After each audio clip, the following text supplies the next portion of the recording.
Salut, alors je voulais te présenter dans cette vidéo rapidement deux exemples de crawl sémantique et la pertinence et les informations qu'on peut retirer en réalisant un crawl sémantique que vous n'arriverez pas à obtenir avec des crawls, avec des outils comme Screaming Frog ou d'autres crawlers qui existent sur le marché. Donc là, je vous montre un exemple d'un thème qui utilise 2012, donc il y a des thèmes officiels de WordPress, et on va vous montrer en gros pourquoi, en tout cas ce thème-là n'est vraiment pas optimisé pour le SEO.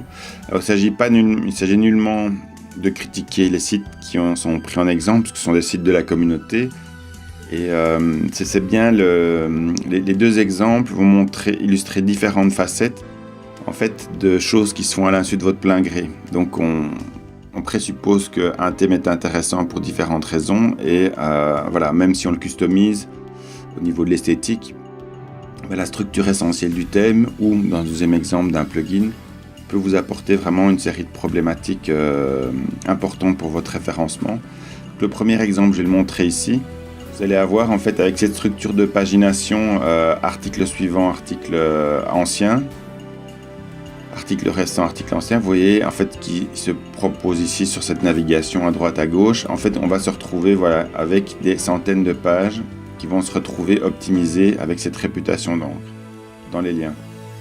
Ce qui fait qu'évidemment la perception elle va être très difficile à contrôler ou optimiser. Et donc en fait ici on a malheureusement, malgré un effort éditorial important, on se retrouve en fait avec un exemple type d'optimisation SEO qui est vraiment très mauvaise.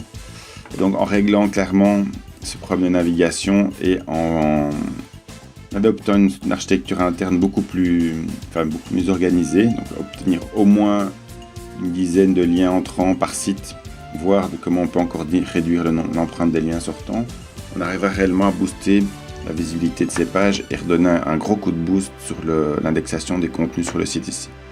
Je vous montre un deuxième exemple ici. Et là, vous voyez qu'on va avoir presque 229 pages en fait, qui sont inutilisables pour le référencement. Et il y a plusieurs raisons à ça. Si on regarde ça, vous voyez, j'ai des éléments avec un sitemap, j'ai des archives, des archives qui sont liées à des dates. Là, j'ai de nouveau un plugin de sitemap qui vient me générer énormément de pages. Et ensuite, il y a d'autres plugins, enfin, c'est surtout les pages de catégorie. Voilà, on retrouve de nouveau ce problème lié juste à la navigation sur les paginations. Donc là, on se retrouve typiquement avec des problématiques, des archives de dates, en fait, qu'on ne sait pas vraiment exploiter correctement pour la perception sémantique. Un plugin de sitemap qui vient vous générer énormément de pages. Bon, à la limite, ça peut être compréhensible si on a vraiment une très très grosse archive. On a créé plusieurs catégories d'archives via le sitemap pour indexer différentes typologies de contenu. Mais vous voyez qu'ici on a un exemple où on perd vraiment beaucoup de pages qui pourraient servir à faire du maillage interne, ou en tout cas être mieux optimisées pour booster le maillage interne. Tout ça pour vous dire en fait, pour reprendre l'exemple, c'est que ce sont beaucoup d'informations que vous n'obtiendrez pas avec des crawlers non sémantiques. Dans l'approche que nous on propose, et c'est des choses qu'on peut analyser très rapidement et qui permettent de faire des réglages techniques, décider quels sont les plugins qu'on garde, ceux qui doivent être neutralisés ou en tout cas correctement configurés, et ensuite comment vous allez pouvoir dresser le maillage interne de vos pages. Donc voilà, c'était rapide. Si vous avez des questions, n'hésitez pas en dessous de la vidéo. À très bientôt.